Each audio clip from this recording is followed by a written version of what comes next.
As everybody knows, to be honest, it's very, very tough to feel refreshed or to wake up feeling refreshed every morning, right? We all seek that extra push or that extra boost of energy to get our day started. What a coincidence that Lindsay was talking about coffee and Joe was talking about apples, because my claim today in the battle versus coffee versus apples, is that the best mechanism is not coffee to wake up in the morning, it's apples. So first I'm going to cite from this article that on this website, that this website specializes in selling all natural products and selling all different types of everything is all based natural, for their consumers. And according to the Drink Dream Water website, when your body is waking up and preparing for the day, it is in dire need of essential vitamins and nutrients to fuel it along for the road ahead. What makes apples the thing that provides you most energy in the morning is that they contribute a higher energy level. Unlike the sugar in the coffee, the sweetness of the apple provides that natural sugar that our body craves in the morning. Instead of using that caffeine, that just jolts your body like out of shock, And unlike those fake sugars that are unhealthy for you, apples are a good way to keep your blood sugar stable, which is what our body, when we wake up, is needed. That's what provides us with more energy, is that our blood sugars are at a balance, right? So, for example, on an online article called Apple Phytochemicals and Their Benefits on whfoods.org, written by Boyer J. and Liu, states that apples influence the stimulation of the pancreas to put out more insulin, which makes sugar get out of our bloodstream more faster. It requires the help of insulin. So by telling these cells that are found in apples, our pancreas will produce more insulin.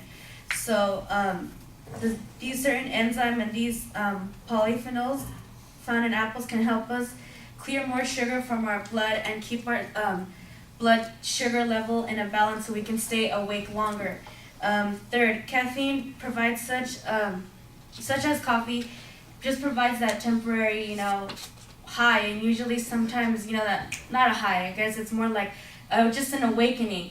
But sometimes coffee, after it wears off, you're kind of you come down, you kind of start feeling like, okay, I'm kind of tired again.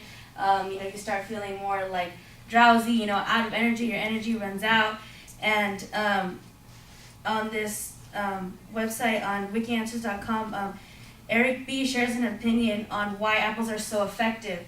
So the reason why apples are so effective in their energy source and why the energy found in apples lasts longer is because apples, when we eat apples, it's like we eat it slowly. So I guess what provides the apples more energy is that the way we deliver them into our system.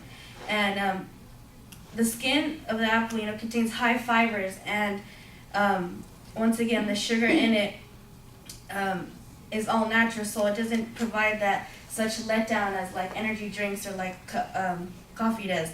So next time you're feeling more refreshed, or you want to get your day started and feel refreshed like throughout the whole entire day, stick with the apple. Head towards the kitchen and head towards your fruit bowl and grab an apple instead of a cup of coffee.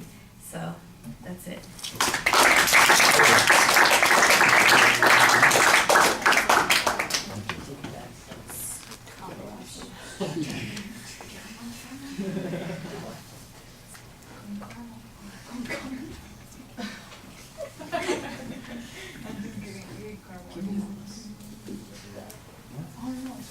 Yeah, I don't think caramel apples are what they're called. I'm not exactly sure that it has.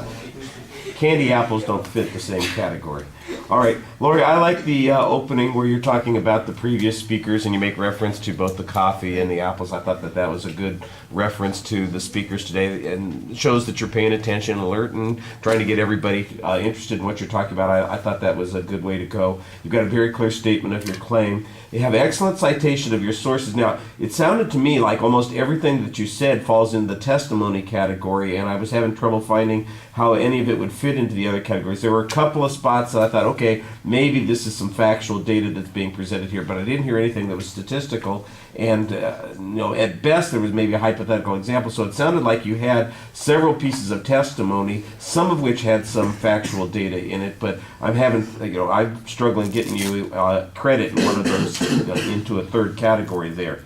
Excellent source citation, though. Like I said, you did a good job citing the sources for the most part, and I thought it was well organized. You've got good energy when you're speaking. Your voice is forceful and fluent. Sometimes you have the ums a little bit, but that's mostly, you do that at the end of sentences as a transition to the next sentence. It never seems to me like you got stuck for the next idea. It just seems like it's a habit that you've got into, like, let me put the period in at the end of the sentence, and then, I'm going to be talking about this next thing, and so it's just a habit that you have to break, because it's not really one of those verbalized pauses that we're going to be talking about later on. It's just your way of punctuating while you're speaking, and I think you want to kind of break yourself of that habit a little bit.